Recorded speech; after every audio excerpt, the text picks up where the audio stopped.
Ay talagay tindig ang balahibo, makakain lang ang nari. Ay aroy Maaga na naman nga ni ho kami nag-intindi mga kamangyan. Gawa na ngayong araw ho ay manghuhuli ho kami ng igat. Para ho sa mga hindi nakakaalam diyan mga kamangyan, yung igat ho, isda ho siya pero parang sawa yung itsura niya. Kaya parang ako'y napapaisip, ay kung atuloy baga o hindi na. Ay kumuha na rin ho pala kami ng tubig din mga kamangyan. Gawa ng dun ho sa apuntahan namin, ay wala hong malapit na kuhaan ng tubig. O baka ho may mag-alala pa diyan na baka magsakit yung tiyan ko, ganyan. Mga 30 minutes ho siguro kami naglakad mga kamangyan, tas nakarating din naman ho. At pagkarating ho namin mga kamangyan, inintindi na ho agad namin yung pamain. Madalas yung inagamit din na pamain mga kamangyan ay hipon at gayan ho yung itsura yan. Pagkatapos ho nun mga kamangyan, naghanap-hanap na ho agad kami ng butas kung saan possible na doon nagatago yung mga igat. At kapag may nakita na ho na butas, saka ho doon alagay yung kawil. Dapat yung pamain malapit doon sa butas para maamoy nung igat. At kapag naamoy niya ho yun at kinain niya, aba, ay di huli, may pangulam na naman. Pareho palang inapagulian namin mga kamangyan ay dini sa sasaan. Kung inyong natatandaan, di kay dini rin naman ho kami ng huli ng alimango nung nakaraan. Pero kung nakalimutan nyo na ho, grabe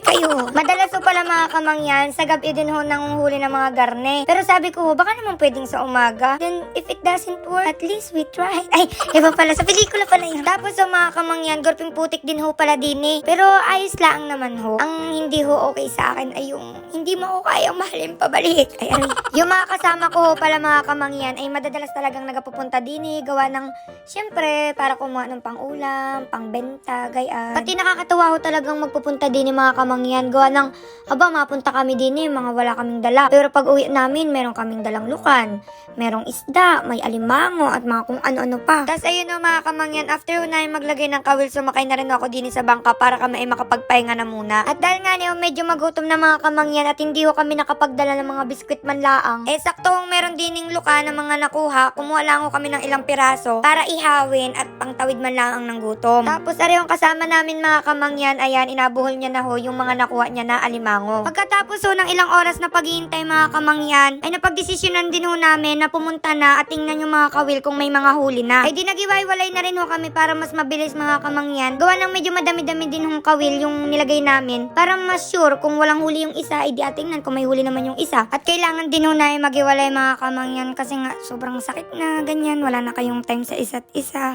Hoy, iba naman yun, hindi naman ay para naman. At ayun na nga niyo mga kamangyan, medyo siniwerte ho kami gawa ng yung una ho namin pinuntahan na kawil, aba ay may huli. Aba ay sa sobrang laki ho mga kamangyan, ay pang isang buong pamilya na ho are. Ay inatanong ko nga niyo mga kamangyan kung totoo ba gahong nakakain are, gawa ng aba ay baka kami ang makain ay. Gawa ng dati ho, nanguhuli-huli din kami ng garne pero maliliit lang, hindi ho garne kalaki. Pero sa totoo lang ho mga kamangyan, ay maliliit para ho aring mga nahuli namin. Gawa ng meron pa daw mas malalaki pa din eh. Aba naman. Tapos are ho yun ako anong kasama namin mga kamangyan at grabe sobrang laki din. Mahirap po pala ring hawakan mga kamangyan, gawa ng madulas parang sa hito, gayon. At dahil nga ni ho takam na kami din sa igat mga kamangyan, aba ay nag-intindi na ho kami agad para ho maluto na are. So ang una ho namin ginawa ay nag-init muna ng tubig din sa napakaputing takor. Tapos so binanlian na ho namin aring igat para mas mabilis matagtag yung pampadulas doon sa balat niya. Gawa ng pag hindi ho yun tinagtag ay malansahuyaan kapag niluto. Tapos so mga kamangyan, nilagyan lang ho namin arin ng sukang tuba para yung igat ay mamuti-muti. Tapos yung mga makikita naming puti doon sa balat noong igat, yun yung mga atagtagin. So mas magiging mabilis din gayaan. Tas areho mga kamangyan, kailangan ho nating mag-usap. Hindi, gawa nang nababasa ko ho ang inyong mga comment ay di may mga nagasabi diyan ay abo, marunong na magluto si kamangyan. Ay pwede na mag-asawa. Hoy, huwag kayong patakam, baka kayo mag-asawa na bukas. Ay, aray. Tapos yung iba naman ho ang inasabi, aba, wag na daw ho muna mag-asawa, i-enjoy daw muna ang pagkadalaga, gayaan. At dahil mahal na mahal ko ho kayo mga kamangyan, syempre ako ho ay makikinig sa inyo. Ay di, yun, napagdesisyonan ko ho na mag-asawa na ho agad. Ay, hoy, hindi. Pero ayun nga ni ho, ang pag-aasawa naman ho ay hindi inamadali yan. Pero parang gusto ko hong madaliin minsan.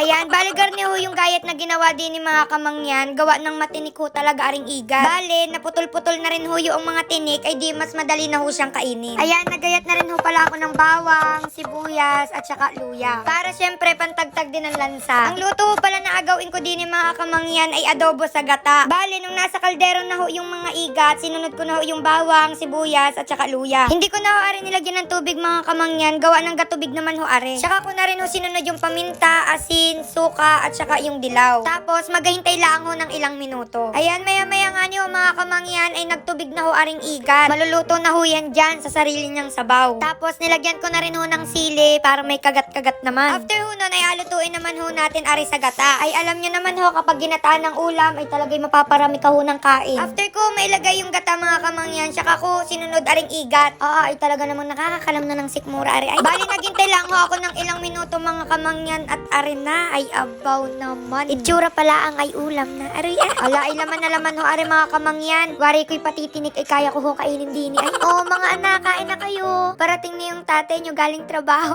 Nag-practice. Bali tinawag ko na rin ho pala yung mga kasama ko mga kamangyan para kumain. Yung lasa ho ni Re ay yung parang sa dalag din, gayaan. Sa sobrang gutom mo mga kamangyan ay talagay tudo kain kahit matindi. Lagi kong inasabi mga kamangyan na kapag andin ikaw sa probinsya, talagay swerteng-swerte kagawa ng ang dami naman ho talagang makakain sa paligid. Pero kapag hindi nyo ho yung sinama ng sipag, ng diskarte, ay talagay magugutom ka rin ho mga kamangyan. Kunyari ay maghapon ka lang ang nakatunganga sa inyong bahay. Aba ay hindi naman ho kusang mapunta yung pagkain doon sa inyo. Kaya ayun ho, kailangan pa rin ho talagang paghirapan yung mga bagay-bagay. Ay siya, isaluhan nyo na ho kami din yung mga kamangyan. Maaari ka naman yung nakatingin lang kayo diyan. At dahil nga niyo mga kamangyan, ang dami hong nagatanong, sino baga daw ang aking videographer? Diyos ko naman, ay di na, pakilala ko na ho sa inyo. Saktong-sakto at sila ho ay nanonood din sa kwarto. Ayan, bali sila lang naman ho yung nag-video sa akin. Minsan ay si Julina, minsan naman ho ay aring bunso, si Kim. Ayan, dahil nga ni mahihirap yung vlog namin mga kamangyan, niregaluhan ko rin ho sila na rin parang projector. Maliit lang ang huyaan. Tapos ako niklaan sa wifi. So makakapagpahinga-pahinga sila, makakapag-movie marathon. Para na rin silang nasa sinihan kapag gayon. Ayan, pwede din silang mag-invite ng mga tropa nila diyan. So, ayun. Ay, kung gusto nyo rin ho na rin mga kamangyan, edi ilalagay ko yung link sa comment section na rin. Na nga ni ho mga kamangyan, mamimigay ho ako ng tigwa 1,000 pesos. Basta i-download lang ho yung nasa comment section, which is yung Aurora game. Marami ho dito laro na pagpipilian mga kamangyan. Pwede rin ho kayo mag-cash in at mag-withdraw. Kaya ano pa ang inaantay ninyo, i-download nyo na ho yung link na nasa comment section at sama-sama tayo mag-enjoy at kumita. See you sa ating next vlog. Bye-bye!